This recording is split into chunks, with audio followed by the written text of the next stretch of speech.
Hi, let's do something interesting today in the segment of vocabulary and pronunciation. Let's begin with the identification of these two pictures.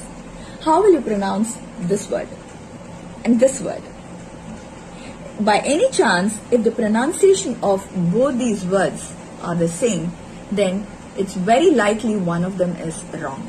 The object that holds cash and tiny objects is called a wallet, while the other picture where a man standing by the car or a personal assistant is called a valet.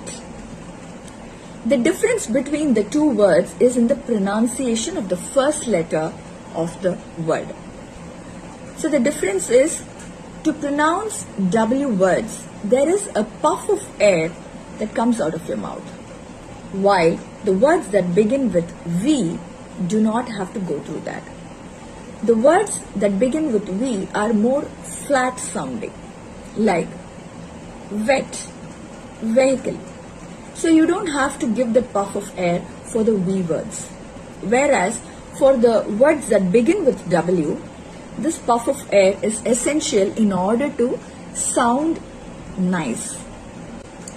And very often we want to sound nice when we speak English. We observe people whose language is very elegant. That's because of the pronunciation of words. So now let's look at a few W words to get a little clarity on this. Watch, words. Where, world. Worm, worm, the tiny wriggly worm. Whereabouts, weird. You can come up with more W words and try pronouncing them. Consciously try to put this puff of air and then it will become a habit.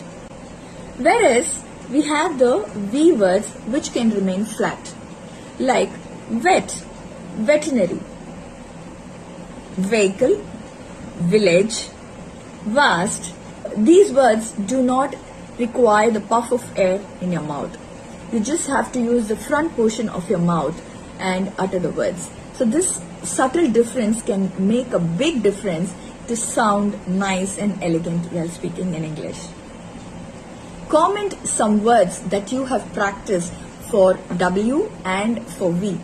Share them in the comments, and until then, keep practicing and have a nice day. Bye-bye.